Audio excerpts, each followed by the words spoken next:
ಉತ್ತರ ಕರ್ನಾಟಕ ರೆಸಿಪಿ ನೋಡಾಕತ್ತಿರೋ ಎಲ್ಲ ವೀಕ್ಷಕರಿಗೂ ನಿಮ್ಮ ಮನೆ ಮಗಳು ತ್ರಿವೇಣಿ ಪಾಟೀಲ್ ಮಾಡುವ ನಮಸ್ಕಾರಗಳು.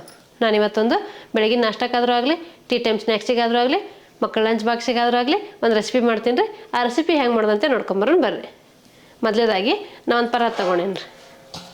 ಈಗ ಇದಕ್ಕೆ 1 ಕಪ್ ರವೆ ಹಾಕ್ಕೋತೀನಿ ರೀ. ನಾನು ಮೀಡಿಯಮ್ ರವೆ ತೊಗೊಂಡಿನಿ, ನೀವು ಬೇಕಾದ್ರೆ ಚಿರೋಟಿ ರವೆನೂ ತೊಗೋಬೋದು ರೀ.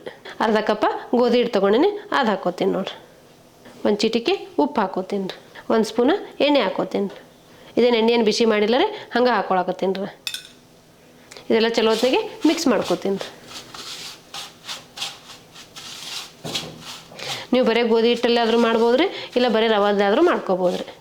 ನಾನು ರವೆ ಗೋಧಿ ಹಿಟ್ಟು ಎರಡು ಮಿಕ್ಸ್ ಮಾಡ್ಕೊಂಡು ನೋಡಿರಿ. ಇಲ್ಲಪ್ಪ ನೀವು ಮೈದಾ ಹಿಟ್ಲೆ ಮಾಡ್ತೀನಿ ಅಂತಂದ್ರೆ ಮೈದಾ ಹಿಟ್ಲೂ ಮಾಡ್ಕೋಬೋದು. ಮೈದಾ ಹಿಟ್ಟು ಆರೋಗ್ಯಕ್ಕೆ ಒಳ್ಳೇದಲ್ಲ ಅಂತಿರಲ್ಲ, ಹಾಗಾಗಿ ನಾನು ರವೆ ಹಾಕ್ಕೊಂಡೇನಿ ನೋಡಿರಿ. ಈಗ ಇದಕ್ಕೆ ಸ್ವಲ್ಪ ನೀರು ಹಾಕ್ಕೊಂಡು ಹಿಟ್ಟನ್ನ ಹಾಕ್ಕೋತೀನಿ ರೀ. ಇದೊಂದು ಸ್ವಲ್ಪ ಗಟ್ಟಿಗೆ ನಾದ್ಕೋಬೇಕು ರೀ, ಪೂರಿ ಹಿಟ್ಟಿನಾದ ಇರ್ಬೇಕು ರೀ. ನೋಡಿರಿ, ಇದು ಹಿಟ್ಟು ನಾದಿನಿ. ಇದೊಂದು 5 ನಿಮಿಷ ನೆನಿಲ್ಲ ರೀ. ಅಷ್ಟೊತ್ತಿಗೆ ನಾವು ಮಸಾಲೆ ರೆಡಿ ಮಾಡ್ಕೊಳ್ಳೋಣ ರೀ. ಈಗ ನಾನು ಮಿಕ್ಸಿ ಜಾರಿಗೆ 1 ಕಪ್ ಬಟಾಣಿ ತೊಗೊಂಡು, ನೀವು ಹಸಿ ಬಟಾಣಿ ಅದಾವ್ರಿ ಅವು ಹಾಕ್ಕೋತೀನಿ. 1 3 ರಿಂದ 4 ಹಸಿ ಮೆಣಸಿನ್ಕಾಯಿ ಹಾಕ್ಕೋತೀನಿ. ನಿಮ್ಮ ಖಾರಕ್ಕೆ ಎಷ್ಟು ಬೇಕು ನೋಡಿಕೊಂಡು ನೀವು ಹಾಕ್ಕೋಬೋದು ರೀ. ಸ್ವಲ್ಪ ಶುಂಠಿ ತೊಗೊಂಡು ಶುಂಠಿ ಹಾಕ್ಕೋತೀನಿ ರೀ. ಈಗ ಸ್ವಲ್ಪ ಬೆಳ್ಳುಳ್ಳಿ ಹಾಕ್ಕೋತೀನಿ ರೀ. ನೀವು ಶುಂಠಿ ಬೆಳ್ಳುಳ್ಳಿ ಪೇಸ್ಟ್ ಇದ್ರೂ ಶುಂಠಿ ಬೆಳ್ಳುಳ್ಳಿ ಪೇಸ್ಟು ಹಾಕ್ಕೋಬೋದು ರೀ. ಈಗ ಇದಕ್ಕೆ ರುಚಿಗೆ ತಕ್ಕಷ್ಟು ಉಪ್ಪು ಹಾಕ್ಕೋತೀನಿ ನೋಡಿರಿ. ಈಗ ಇದು ನುಣ್ಣಗೆ ರುಬ್ಕೊಂಬರ್ತೀನಿ ರೀ.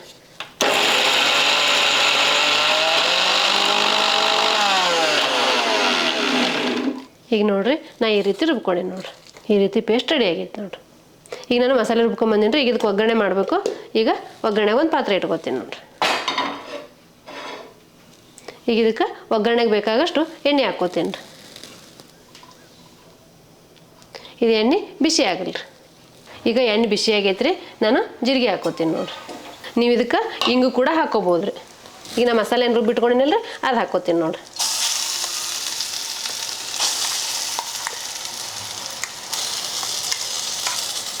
ಇದು ಹಸಿ ವಾಸನೆ ಹೋಗೋರಿಗೆ ಎಣ್ಣೆಗೆ ಫ್ರೈ ಮಾಡ್ಕೋಬೇಕಾಗ್ತದೆ.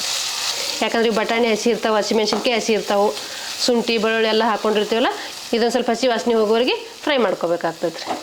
ಈಗ ಇದಕ್ಕೆ ಸ್ವಲ್ಪ ಅರಿಶಿನ ಪುಡಿ, ಸ್ವಲ್ಪ ಮಸಾಲೆ ಖಾರ, ಸ್ವಲ್ಪ ಅಚ್ಚ ಖಾರದ ಪುಡಿ ಹಾಕೋತೀನಿ ನೋಡಿರಿ. ನೀವು ಖಾರಕ್ಕೆ ಎಷ್ಟು ಬೇಕು ನೋಡ್ಕೊಂಡು ಹಾಕ್ಕೊಡ್ರಿ. ಯಾಕಂದ್ರೆ ನಾವು ಹಸಿಮೆಣ್ಸಿನ್ಕಾಯಿ ಬೇರೆ ಹಾಕಿರ್ತೀವಿ, ನೀವು ಖಾರಕ್ಕೆ ನೋಡ್ಕೊಂಡು ಹಾಕ್ಕೋಬೇಕಾಗ್ತದೆ ರೀ. ಇದೆಲ್ಲ ಚಲೋ ಹೊತ್ತಿಗೆ ಮಿಕ್ಸ್ ಮಾಡ್ಕೋತೀನಿ ನೋಡಿರಿ. ಒಂದು 2 ನಿಮಿಷ ಹಿಂಗೆ ಹುರ್ಕೊಂಡ್ರೆ ಸಾಕು ರೀ. ಈ ಮಿಕ್ಸಿ ಜಾರಿಗೆ ಸ್ವಲ್ಪ ನೀರು ಹಾಕೋತೀನಿ ರೀ. ನೋಡಿರಿ, ಈ ರೀತಿ ಚಲೋ ಹೊತ್ತಿಗೆ ಮಿಕ್ಸ್ ಮಾಡ್ಕೊಂಡ್ರೆ ಇದು ಮಸಾಲ ರೆಡಿ ಆಗುತ್ತೆ ರೀ. ಇದು ಒಳಗೆ ತುಂಬಕ್ಕೆ ಮಸಾಲ ರೆಡಿ ಆಯ್ತು ರೀ. ಈ ರೀತಿ ನೀವು ಮಸಾಲ ರೆಡಿ ಮಾಡಿ ಇಟ್ಕೊಂಡ್ರೆ ನೀವು ಪರೋಟ ಆದರೂ ಮಾಡ್ಬೋದು, ಕರ್ಚಿಕಾಯಿ ಆದರೂ ಮಾಡ್ಬೋದು, ಕಡುಬು ಆದರೂ ಮಾಡ್ಬೋದು. ನಿಮ್ಗೆ ಹೆಂಗೆ ಅನುಕೂಲ ಆಗುತ್ತೆ ನೋಡ್ಕೊಂಡು ನೀವು ಮಾಡ್ಕೋಬೋದು ರೀ. ಈಗ ನೋಡಿರಿ, ಇದು ಮಸಾಲೆ ಎಲ್ಲ ರೆಡಿ ಆಗೈತೆ ನೋಡಿರಿ. ಹಸಿ ವಾಸನೆ ಹೋಗೋರಿಗೆ ಬೇಯಿಸ್ಕೋಬೇಕ್ರಿ.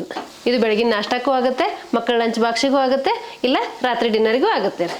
ನಿಮ್ಗೆ ಯಾವಾಗ ಅನುಕೂಲ ಆಗುತ್ತೆ ನೋಡಿಕೊಂಡು ನೀವು ಬಿಸಿ ಬಿಸಿ ಮಾಡಿಕೊಂಡು ಊಟ ಮಾಡ್ಬೋದು ರೀ.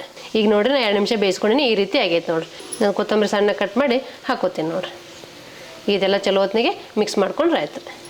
ನೀವು ಇದಕ್ಕೆ ಸಣ್ಣ ಉಳ್ಳಾಗಡ್ಡಿನೂ ಕಟ್ ಮಾಡಿ ಹಾಕ್ಕೋಬೋದು. ನಾನು ಉಳ್ಳಾಗಡ್ಡಿ ಅದೇನು ಹಾಕಿಲ್ಲ ರೀ, ಹಿಂಗೆ ಮಾಡಾಕತ್ತೀನಿ ನೋಡಿರಿ. ಈಗ ಇದು ಮಿಶ್ರಣ ರೆಡಿ ಆಯಿತು. ಈಗ ಸ್ಟವ್ ಆಫ್ ಮಾಡಿ ತಣ್ಣಗೆ ಹಾಕ್ಬಿಡ್ತೀನಿ ರೀ. ಈಗ ಇಲ್ಲಿ ಹಿಟ್ಟು ನಾದಿಟ್ಟಿದ್ದೆ, ಹಿಟ್ಟು ನೆಂದೈತೆ ರೀ. ಅಲ್ಲಿ ಮಸಾಲೆನ ರೆಡಿ ಆಗೈತಿ, ಅದು ತಣ್ಣಗೆ ಬಿಟ್ಟಿವಿ. ಈಗ ನಾವು ಉಳ್ಳಿ ಮಾಡ್ಕೊಳ್ಳೋಮ್ರಿ. ರವೆ ಗೋಧಿ ಹಿಟ್ಟು ಹಾಕಿ ನಾದಿಟ್ಟಿದ್ವಲ್ಲ, ಈಗ ಇದು ನೆಂದೈತೆ ನೋಡಿರಿ. ನಿಮ್ಗೆ ಯಾವ ಸೈಜಲ್ಲಿ ಬೇಕು ನೋಡಿಕೊಂಡು ಆ ಸೈಜಲ್ಲಿ ಉಳ್ಳಿ ಮಾಡ್ಕೊರಿ. ನಾನು ಈ ಸೈಜಲ್ಲಿ ಮಾಡ್ಕೊತೀನಿ ನೋಡಿರಿ. ಈಗ ನೋಡಿರಿ, ನಾನು ಒಂದು ಉಳ್ಳಿ ತೊಗೊಂಡಿನಿ. ಈಗ ಇದಕ್ಕೊಂದು ಸ್ವಲ್ಪ ಗೋಧಿ ಹಿಟ್ಟು ಹಾಕ್ಕೋತೀನಿ ನೋಡಿರಿ. ಈಗ ಇದು ಲಟ್ಟಿಸ್ಕೋತೀನಿ ರೀ. ಈ ರೀತಿ ಲಟ್ಟಿಸ್ಕೋಬೇಕು. ನಾವು ಪುರಿ ಅದು ಲಟ್ಟಿಸ್ತೀವಲ್ಲ ರೀ, ಆ ರೀತಿ ಲಟ್ಟಿಸ್ಕೊಂಡ್ರೆ ಸಾಕ್ರಿ. ನಿಮ್ಗೆ ಎಷ್ಟು ದೊಡ್ಡದು ಬೇಕು, ಎಷ್ಟು ಚಿಕ್ಕದು ಬೇಕು ನೋಡಿಕೊಂಡು ನೀವು ಲಟ್ಟಿಸ್ಕೊರಿ. ಇದೇ ರೀತಿ ನಾನು ಮಿಕ್ಕಿದ್ದೆಲ್ಲ ಲಟ್ಟಿಸ್ಕೋತೀನಿ ರೀ. ಈಗ ಒಂದು 4-5 ಮಾಡ್ಕೊಂಡಿನಿ ರೀ. ಈಗ ನಾನು ತುಂಬ್ಕೋತೀನಿ ನೋಡಿರಿ. ಇದು ಮಸಾಲೆ ಏನು ರೆಡಿ ಮಾಡಿ ಇಟ್ಕೊಂಡಿಲ್ಲ ರೀ, ಇದು ಹಾಕ್ಕೋತೀನಿ ನೋಡಿರಿ. ನಿಮ್ಗೆ ಎಷ್ಟು ಬೇಕು ನೋಡ್ಕೊಂಡು ನೀವು ಹಾಕ್ಕೋಬೇಕಾಗ್ತದೆ ರೀ. ನಾ ಒಂದಷ್ಟು ಹಾಕ್ಕೊಂಡಿನಿ ನೋಡಿರಿ. ನೀವು ಕೈಯಾಗ ತೊಗೊಂಡಾದ್ರೂ ತುಂಬ್ಕೊರಿ, ಇಲ್ಲ ಇಲ್ಲೇ ಹಿಂಗೆ ಫೋಲ್ಡ್ ಮಾಡಾದರೂ ಪ್ರೆಸ್ ಮಾಡಿರಿ. ನಾವು ನಾರ್ಮಲಾಗಿ ಕರಿಗಡುಬು ಮಾಡ್ತೀವಲ್ಲ ರೀ, ಆ ರೀತಿ ಇರೋದು. ಇವು ಎಣ್ಣೆಗೆ ಕರಿಬೇಕಾಗ್ತೈತಿ, ಹಾಗಾಗಿ ನೀವು ಚಲೋ ಹೊತ್ತಿಗೆ ತುಂಬ್ಕೋಬೇಕಾಗ್ತೈತಿ. ಇದೇ ರೀತಿ ಮಿಕ್ಕಿದ್ದೆಲ್ಲ ಮಾಡ್ಕೋತೀನಿ ರೀ. ನೋಡಿರಿ, ಈ ರೀತಿ ಮುರುಗಿ ಕೊರಿದ್ರೆ ಇದು ಎಣ್ಣೆಯಾಗ ಬಿಟ್ಕೊಳ್ದಲ್ರಿ. ನೋಡಿರಿ, ಇದೇ ರೀತಿ ಮಿಕ್ಕಿದ್ದೆಲ್ಲ ಮಾಡ್ಕೋತೀನಿ ರೀ. ಇಲ್ಲಪ್ಪ ಬೆಳಗ್ಗೆ ಎಣ್ಣೆ ಬೇಡ ಅನ್ನೋದಾದ್ರೆ ನೀವು ಹಿಂಗೆ ಮಾಡಿ ಉಗಿದ ಮೇಲೂ ಬೇಯಿಸ್ಕೋಬೋದು, ಇಲ್ಲ ನಾರ್ಮಲ್ ಪರೋಟ ಮಾಡ್ತೀವಲ್ರಿ ಆ ರೀತಿ ಆದರೂ ಮಾಡ್ಕೊಬೋದು ರೀ. ಹಂಚಿನಾಗಾದರೂ ಬೇಯಿಸ್ಕೊಬೋದು. ಒಳಗಿನ ಮಸಾಲೆ ಅಂತೂ ಬೇಯ್ದಿರ್ತೈತಿ. ಈಗ ಮ್ಯಾಗಿನ ಹಿಟ್ಟು ಮಾತ್ರ ಬೇಯಬೇಕಾಗ್ತೈತೆ ರೀ. ಎಲ್ಲ ತುಂಬ ತೋರಿಸಿದ್ರೆ ವಿಡಿಯೋ ಲೆಂದಿ ಆಗುತ್ತೆ ರೀ. ಹಾಗಾಗಿ ನಾನು ನಿಮ್ಗೆ ಎಲ್ಲ ತುಂಬಿ ಆದಮೇಲೆ ತೋರಿಸ್ತೀನಿ ರೀ. ಈಗ ನೋಡಿರಿ ನಾನು ಒಂದಷ್ಟು ಮಾಡ್ಕೊಂಡಿನಿ, ಮಿಕ್ಕಿದ್ದೆಲ್ಲ ಮಾಡ್ಕೋತೀನಿ. ಈಗ ಎಣ್ಣೆ ಕಾಯ್ಬೇಕಲ್ರಿ, ಎಣ್ಣೆ ಕಾಯಕ್ಕೆ ಒಂದು ಪಾತ್ರೆ ಇಟ್ಕೋತೀನಿ ನೋಡಿರಿ. ಈಗ ಇದಕ್ಕೆ ಕರಿಯಾಕೆ ಬೇಕಾಗಷ್ಟು ಎಣ್ಣೆ ಹಾಕ್ಕೋತೀನಿ ನೋಡಿರಿ. ಈ ಮುಳುಗುವಷ್ಟು ಎಣ್ಣೆ ಹಾಕ್ಕೊಂಡ್ರೆ ಸಾಕ್ರಿ. ಇದು ಎಣ್ಣೆ ಬಿಸಿ ಆಗಲ್ಲ ರೀ. ಈಗ ನೋಡಿರಿ ಎಣ್ಣೆ ಕಾಯ್ದೈತಿ. ನಾ ತುಂಬ್ಕೊಂಡಿರೋ ಕಡುಬು ಎಣ್ಣೆ ಹಾಕ್ಬಿಡ್ತೀನಿ ನೋಡಿರಿ. ಆದಷ್ಟು ಮೀಡಿಯಮ್ ಫ್ಲೇಮಲ್ಲಿ ಇಟ್ಕೊಂಡು ಫ್ರೈ ಮಾಡ್ಕೊರಿ. ಹೈ ಫ್ಲೇಮಲ್ಲಿ ಇಟ್ಟರೆ ಬೇಗ ಕೆಂಪಾಗಿಬಿಡ್ತಾವೆ. ಆದಷ್ಟು ಮೀಡಿಯಮ್ ಫ್ಲೇಮಲ್ಲಿ ಇಟ್ಕೊಂಡು ನೀವು ಫ್ರೈ ಮಾಡ್ಕೋಬೇಕಾಗ್ತದೆ ರೀ.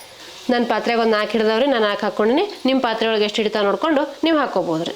ನೀವು ಬಿಟ್ಟಿದ ತಕ್ಷಣ ತಿರುಗಿಸಿ ಹಾಕ್ಬೇಡ್ರಿ, ಸ್ವಲ್ಪ ಫ್ರೈ ಆಗಲ್ಲ ರೀ. ಫ್ರೈ ಆದ ನಂತರ ತಿರುಗಿಸಿ ಹಾಕ್ಕೊಡ್ರಿ. ನಾನು ಮುರ್ಗಿ ಕೊರ್ದೀನಿ, ನಿಮಗೆ ಮುರ್ಗಿ ಕೊರಿದು ಬೇಡ ಅಂದ್ರೆ ಹಾಗೇನೂ ಮಾಡ್ಕೋಬೋದು ರೀ. ನಾ ಎಣ್ಣೆಗೆ ಬಿಡಬಾರ್ದಪ್ಪ ಅಂಥೇಳಿ ಮುರ್ಗಿ ಕೊರ್ಕೊಂಡೇನಿ ನೋಡಿರಿ. ತಿರುಗಿಸಿ ಹಾಕಿ 2 ಸೈಡನ್ನು ಫ್ರೈ ಮಾಡ್ಕೊರಿ. ಯಾಕಂದ್ರೆ ನಾವು ರವೆ ಗೋಧಿ ಹಿಟ್ಟು ಹಾಕಿರ್ತೀವಲ್ರಿ, ಇವು ಮಸ್ತಾಗಿ ಕ್ರಿಸ್ಪಿಯಾಗಿ ಬರ್ತಾವೆ ರೀ.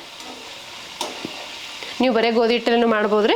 ಅಷ್ಟು ಬೇಗ ಮೆತ್ತಗಾಗ್ಬಿಡ್ತಾವೆ. ಕರ್ದು ಹಿಟ್ಟು ಮೇಲೆ ಮೆತ್ತಗಾಗ್ತಾವೆ. ಹಾಗಾಗಿ ನಾನು ರವೆ ಹಾಕ್ಕೊಂಡೇನಿ ನೋಡಿರಿ. ನೀವು ಬರೀ ರವದಲ್ಲಿ ಆದರೂ ಮಾಡ್ಬೋದು, ಇಲ್ಲ ಬರೀ ಗೋಧಿ ಹಿಟ್ಟಲ್ಲಿ ಆದರೂ ಮಾಡ್ಬೋದು, ಇಲ್ಲ ಮೈದಾ ಹಿಟ್ಟು ಹಾಕಿ ಮಾಡ್ಬೋದು ರೀ. ಮೈದಾ ಹಿಟ್ಟು ಆರೋಗ್ಯಕ್ಕೆ ಒಳ್ಳೇದಲ್ಲ ಅಂತಾರಲ್ರಿ, ಹಾಗಾಗಿ ನಾನು ಮೈದಾ ಹಿಟ್ಟು ಹಾಕ್ಕೊಂಡಿಲ್ಲ, ರವೆ ಮತ್ತು ಗೋಧಿ ಹಿಟ್ಟು ಹಾಕ್ಕೊಂಡು ಮಾಡ್ಕೊಂಡೇನಿ ನೋಡಿರಿ.